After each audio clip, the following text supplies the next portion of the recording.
चलिए समझते हैं अपना पहला point, understanding the digital challenge. अब डिजिटल चैलेंज कैसे हो गया? बिकॉज ये कोई एक कुछ चीज़ें होती हैं ब्लैक पे, कुछ चीज़ें होती हैं वाइट में। आप बिल्कुल भी नहीं कह सकते कि मैं अपने बच्चे को डिजिटली बिल्कुल भी लिटरेट नहीं बनाऊंगा। तो ये एक चैलेंज हो जाता है कि हमको क्या देना है, कितना देना है। तो यहाँ पे हमारी पेरेंटिंग बहुत इफेक्टिवली काम करनी चाहिए। अब हम ऐसा भी नहीं कर सकते कि हम अपने बच्चे को बिल्कुल स्क्रीन टाइम नहीं देंगे, बिल्कुल कोई डिजिटल लिटरेसी रखेंगे नहीं। तो अभी हम देखते हैं बहुत सारे बच्चे बहुत अच्छे अच्छे प्रेजेंटेशंस दे रहे होते हैं, और तब हम जब देख करके आते हैं तो हम बोलते हैं शर्मा जी के बेटे ने तो इतना अच्छा प्रेजेंटेशन दिया, तुमको कुछ नहीं आता। बट हमने तो बिल्कुल रिस्ट्रिक्ट करके रखा है, अपने बच्चे को बिल्कुल उस वर्ल्ड में एंटर ही नहीं करने दिया है। और एक तरफ हमने ये भी देखा है कि हमने अगर कभी अपने बच्चे को दे दिया और अनअटेंडेड अगर मैंने फ़ोन दे दिया या लैपटॉप दे दिया, तो जिस तरह का मटेरियल सर्व हो रहा है इंटरनेट पे वो आपको भी पता है। और बीइंग अ पेरेंट हम बिल्कुल भी अलाउ नहीं कर सकते अपने बच्चे को। तो क्या देना है और कितना देना है, तो understanding this challenge is a difficult one. तो उसमें हमारा दूसरा पॉइंट आ जाता है, और दूसरा पॉइंट है setting time limits for the screen time. Healthy habits definitely, because you have to understand technology is here to stay.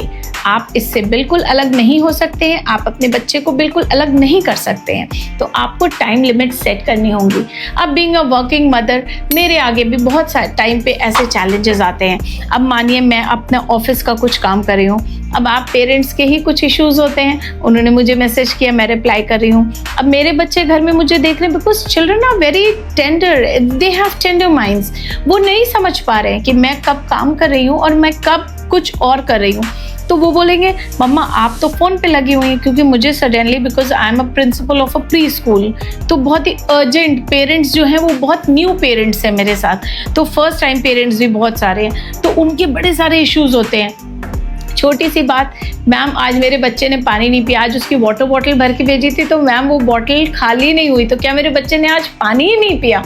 तो पेरेंट्स को भी सेटिस्फाई करना, उनकी बातों का जवाब देना।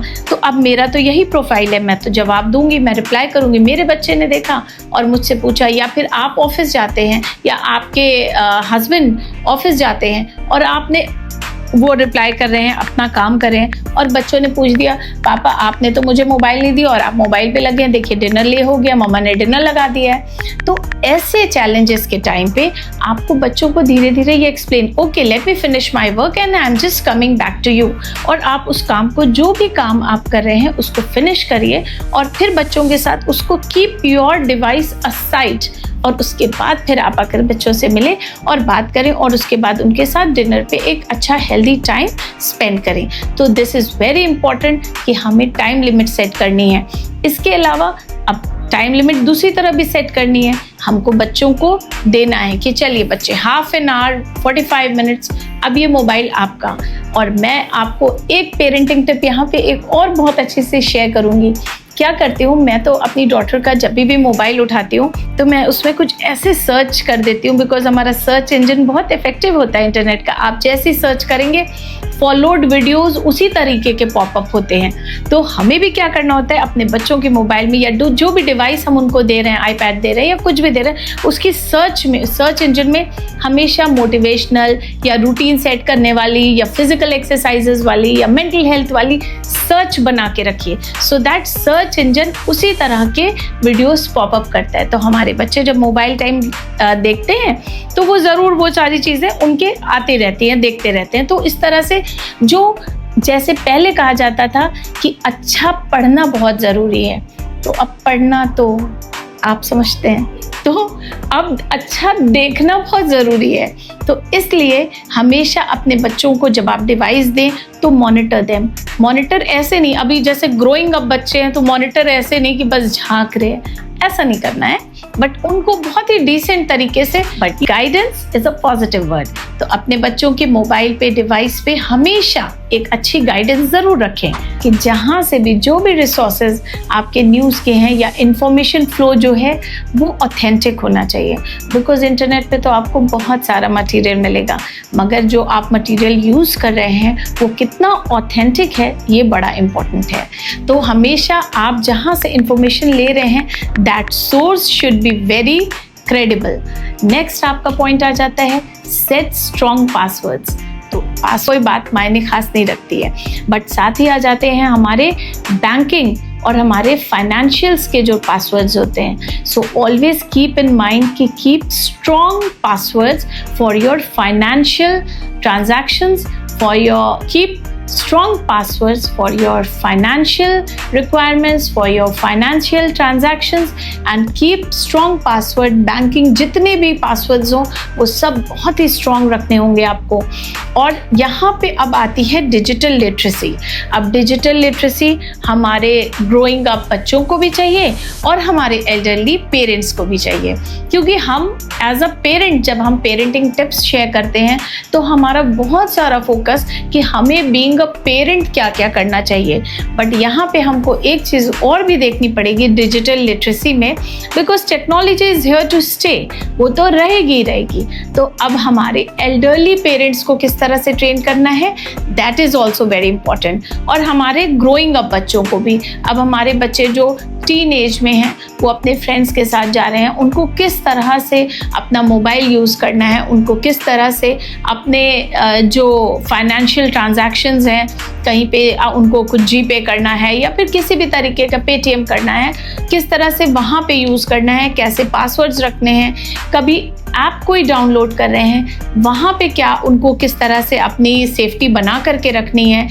इसी के साथ अभी हमारे एल्डरली पेरेंट्स हैं और ये प्रॉब्लम बहुत ज़्यादा आ रही है। एल्डरली पेरेंट्स या आपके एल्डरली जो ब्रदर्स सिस्टर्स हैं जिनके बच्चे सब बाहर चले गए हैं, अभी पेरेंट्स हैं, और क्योंकि अब से 20-30 ईयर्स पहले इतना एक्सपोजर डिजिटल का नहीं था तो उनको नहीं मालूम है।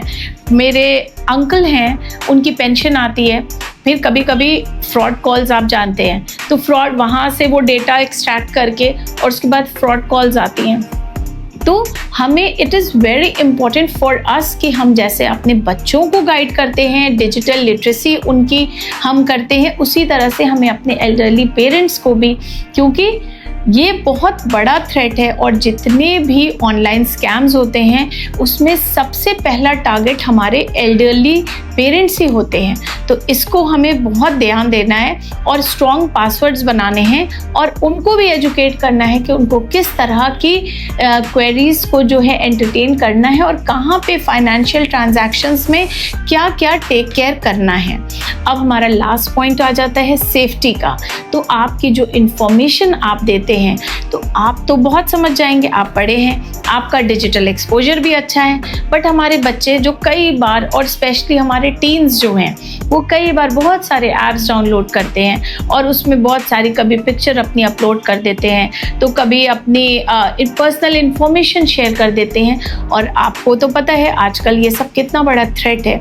तो सबसे पहले communicate with your children, be very cool with them, और कूल होकर के फ्रेंडशिप करके आपको पता करना है कि वो बच्चे आपके किस तरह से डिजिटल मीडिया को यूज़ कर रहे हैं। और and last but not the least, very important point, mindfulness and self care, जो कि डिजिटल वर्ल्ड में बहुत इंपॉर्टेंट है।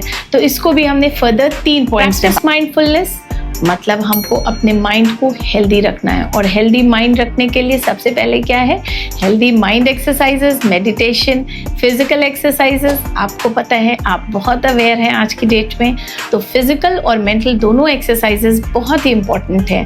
टेक ब्रेक्स, डेफिनेटली हमको अपने ब्रेक्स के लिए, और हमें अपने बच्चों को भी इसी तरह से कंडीशन करना चाहिए, work hard party harder. Party harder is not in negative sense, but definitely ये रूल हमेशा अप्लाई करना चाहिए। इससे आप रिफ्रेश होते हैं, रिजुविनेट होते हैं। This is a very very important point कि हम किस तरीके से ब्रेक्स लेते हैं और अपने बच्चों के माइंड को कंडीशन करते हैं कि कैसे ब्रेक्स लें, रिजुविनेट हो और फिर से उससे भी ज़्यादा हार्ड वर्क करने के लिए, अपनी गोल्स को अचीव करने के लिए वापस से लग जाए। लास्ट पॉइंट हमारा है प्रायोरिटाइज स्लीप।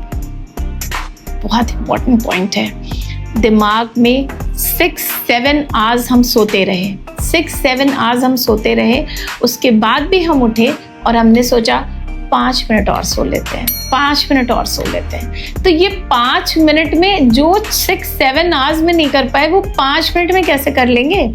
मगर माइंड हमारा नहीं सो रहा था, वो पूरी तरह से रिलैक्स नहीं था, क्योंकि हम सोने से पहले बहुत कुछ मोबाइल पे देख रहे थे, बहुत कुछ टीवी पे देख रहे थे, तो फिर वो सब कुछ हमारे सबकॉन्शियस माइंड में रात भर चलता रहा। तो इससे बेटर आइडिया ये है कि जब भी हम सोने जाएं, उससे पहले हम थोड़ा सा 10 मिनट्स का, जैसे मेरे बच्चे अगर दूसरे रूम में सोते हैं थोड़ी देर के लिए, मैं 10 मिनट्स के लिए, 15 मिनट्स के लिए उनके पास जाकर गई और बात करके उनसे और इधर उधर की बातें की, उनके माइंड को रिलैक्स किया। थैंकफुलनेस, ग्रैटिट्यूड बच्चों को सोते टाइम दिया, कि ग्रैटिट्यूड प्रेयर बच्चों को कराई, खुद भी ग्रैटिट्यूड फीलिंग ली और उसके बाद सोई। तो क्या हुआ, हमारा माइंड जो है वो पॉजिटिव एनर्जी से, ग्रेटफुलनेस से भर गया और रिलैक्स होकर के सोया। अभी वेब सीरीज देखते देखते सो जाएंगे तो फिर क्या जाएगा दिमाग में। तो इस तरह से स्लीप को प्रायोरिटाइज करना बहुत इम्पॉर्टेंट होता है। तो थैंक यू। अगर आपको कुछ भी अच्छा लगा हो तो ज़रूर हमारे चैनल को लाइक करिए, सब्सक्राइब करिए। किसी भी तरह की पेरेंटिंग टिप चाहिए तो आप कमेंट करिए, और किसी भी तरह के और चेंजेस आप चाहते हैं तो भी आप मुझे कमेंट करिए। Thank you so much. Stay healthy, stay safe, take care.